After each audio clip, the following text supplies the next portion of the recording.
YouTube channel अद्भुत शब्द ज्ञान में एक बार फिर से आप सबका स्वागत और हार्दिक अभिनंदन। दोस्तों, आज के वीडियो में हम जानेंगे कि वह कौन सा काम था जिसे युधिष्ठिर यदि नहीं करते तो बिना लड़े ही हस्तिनापुर के राजा बन जाते और ना ही यह महाभारत का युद्ध होता। तो आइए जानते हैं इस वीडियो में।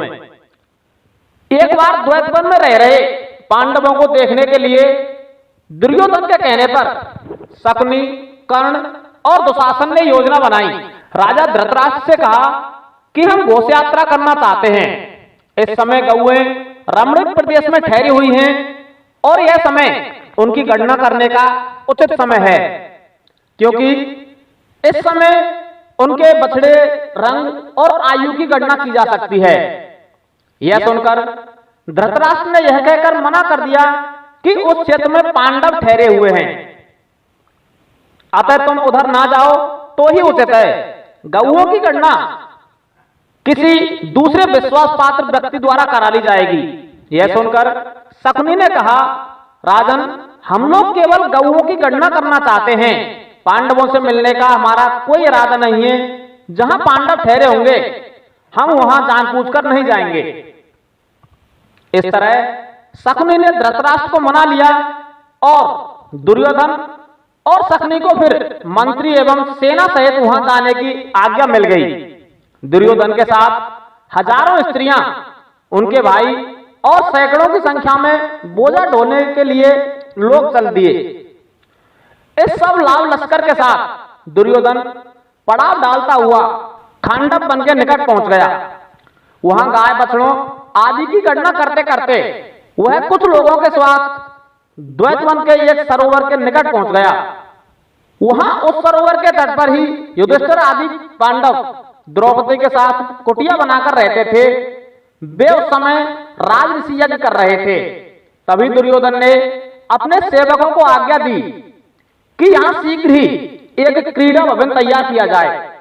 क्रीड़ा भवन का निर्माण करने के लिए जब वे द्वैतवन के सरोवर पर गए और वे उसके द्वार में घुसने लगे तो वहां के रक्षक मुखिया गंधर्व ने उन्हें रोक लिया, क्योंकि उनसे पहुंचने से पहले ही गंधर्वराज चित्रसेन उस जल सरोवर में क्रीड़ा करने के लिए पहुंच गए थे। इस प्रकार सरोवर को गंधर्वों से घिरा देख दुर्योधन के सेवक पुनः दुर्योधन के पास लौट आए। दुर्योधन ने तब सैनिकों को आज्ञा दी कि उन गंधर्वों को वहां से निकाल दो, लेकिन उन सैनिकों को उल्टे पांव लौटना पड़ा। इससे दुर्योधन भड़क उठा और उसने सभी सेनापतियों के साथ गंधर्वों से युद्ध करने की सोची। वहां प्रारंभ में उसने कुछ गंधर्वों को पीटकर बलपूर्वक वहां से भगा दिया और अपने सैनिकों के साथ वन में प्रवेश कर गया। कुछ गंधर्वों ने जाकर चित्रसेन को बताया कि किस तरह दुर्योधन अपनी सेना के साथ बलपूर्वक वन में घुस आया है।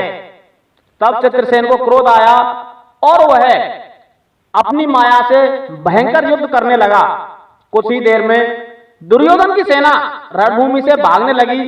दुर्योधन, शकुनि और कर्ण को गंधर्वों ने घायल कर दिया। कर्ण के रथ के टुकड़े टुकड़े कर डाले। कौरवों की हार होते हुए देख दुर्योधन के सभी भाई और साथी युद्ध छोड़कर पीठ दिखाकर भागने लगे, लेकिन चित्रसेन की सेना ने दुर्योधन और दुशासन को मारने की दृष्टि से घेरकर बंदी बना लिया। भागती हुई सेना को घेर घेर कर मारा जाने लगा, लेकिन अंततः कौरवों की बची खुचे कुछ सैनिक अपना सामान लेकर पांडवों की शरण में गए और उन्होंने दुर्योधन आदि के गंधर्वों की सेना के घेर लिए जाने का समाचार युधिष्ठिर को सुनाया। यह सुनकर भीम ने कहा कि हम भी वनवास के बाद हाथी घोड़ों के साथ जो काम करते वह गंधर्वों ने ही कर दिया, चलो अच्छा हुआ। यह सुनकर युधिष्ठिर ने कहा कि यह समय कड़वे वचन बोलने का नहीं है। कुटुंबियों में मतभेद होते हैं, लेकिन यदि कोई बाहर का व्यक्ति हमारे कुल के लोगों और स्त्रियों को पकड़कर ले जाए तो यह हमारे लिए धिक्कार की बात है।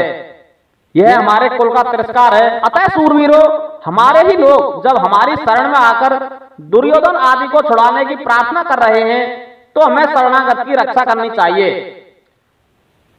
युधिष्ठिर की यह बात सुनकर भीमसेन निराश हो गए लेकिन उन्हें तो युधिष्ठिर की आज्ञा माननी ही थी। तब पांचों पांडवों ने प्रतिज्ञा ली कि यदि गंधर्व सेन और उसके लोग समझाने बुझाने पर कौरवों को नहीं छोड़ेंगे तो हम गंधर्वों का रक्तपात करेंगे। गंधर्वों ने युधिष्ठिर की शांति वार्ता को ठुकरा दिया। तब भयंकर युद्ध हुआ और हजारों गंधर्वों को यमलोक पहुंचा दिया गया। गंधर्व और पांडवों के बीच घनघोर युद्ध हुआ। अंत में अर्जुन ने दिव्यास्त्र का संधान किया। अर्जुन के इस अस्त्र से चित्रसेन घबरा गया। तब उसने अर्जुन के समक्ष पहुंचकर कहा, मैं तुम्हारा सखा चित्रसेन हूं। अर्जुन ने यह सुनकर दिव्यास्त्र को लौटा दिया। फिर चित्रसेन अर्जुन के रथ में बैठकर उसे अपने महल ले गया और कहा, वीर धनंजय, दुरात्मा दुर्योधन पापी कर्ण का अभिप्राय हमें मालूम हो गया था। वे लोग यह सोचकर ही वन में आए थे कि आप लोग यहां रहते हैं। वे तुम्हें दुर्दशा में देखकर और द्रौपदी की हंसी उड़ाने की इच्छा से जल क्रीड़ा हेतु पड़ा डाल रहे थे। किसी प्रकार का अनर्थ ना हो इसलिए देवराज इंद्र अर्थात आपके पिता की आज्ञा से ही मैंने सरोवर पर जल क्रीड़ा की योजना बनाकर दुर्योधन के छल को असफल कर दिया और दुर्योधन को उसके भाई सहित बंदी बना लिया। पांचों पांडवों ने जब यह सुना तो वे सन्न रह गए। तब भी अर्जुन ने कहा कि हे चित्रसेन, यदि तुम मेरा प्रिय करना चाहते हो तो धर्मराज के आदेश से हमारे भाई दुर्योधन को छोड़ दो। चित्रसेन ने कहा कि अर्जुन यह पापी है, इसे छोड़ दिया तब भी यह पापी करेगा। इसने धर्मराज और श्री कृष्ण को धोखा दिया था। चित्रसेन कुछ देर रुकने के बाद कहते हैं कि अच्छा चलो, पहले हम युधिष्ठिर को इसके छल के बारे में बताते हैं और फिर वे जो निर्णय करेंगे मुझे मंजूर होगा। चित्रसेन ने युधिष्ठिर से यह सब बातें और उन्होंने बताया कि किस दुर्योधन आपका अहित करने आया था। इस पर भी युधिष्ठिर ने चित्रसेन से दुर्योधन, दुशासन व अन्य कौरवों सहित सभी स्त्रियों को छोड़ने का आदेश दिया। तब अंत में देवराज इंद्र ने कौरवों के हाथों मारे गए गंधर्वों को अमृत की वर्षा करके पुनः जीवित कर दिया। फिर दुर्योधन आदि कौरवों को गंधर्व लोग युधिष्ठिर के पास लेकर आए और उन्हें युधिष्ठिर के सुपुर्द कर दिया। युधिष्ठिर सहित सभी पांडवों ने दुर्योधन, दुशासन और सभी राजमहिषियों का स्वागत किया। दुर्योधन ने भरे मन से युधिष्ठिर को प्रणाम किया और लज्जित होकर अपने नगर हस्तिनापुर की ओर चला गया। तो दोस्तों सोचिए, यदि युधिष्ठिर आदि पांडव यह काम नहीं करते तो दुर्योधन आदि कौरवों को गंधर्व बंदी गृह में ही मार देते। इससे पांडवों के रास्ते का कांटा जो दुर्योधन था वह निकल जाता। तब भविष्य में किसी प्रकार का कोई युद्ध नहीं होता और बगैर युद्ध करे ही वनवास पूरा होते ही युधिष्ठिर को हस्तिनापुर का राज्य मिल जाता।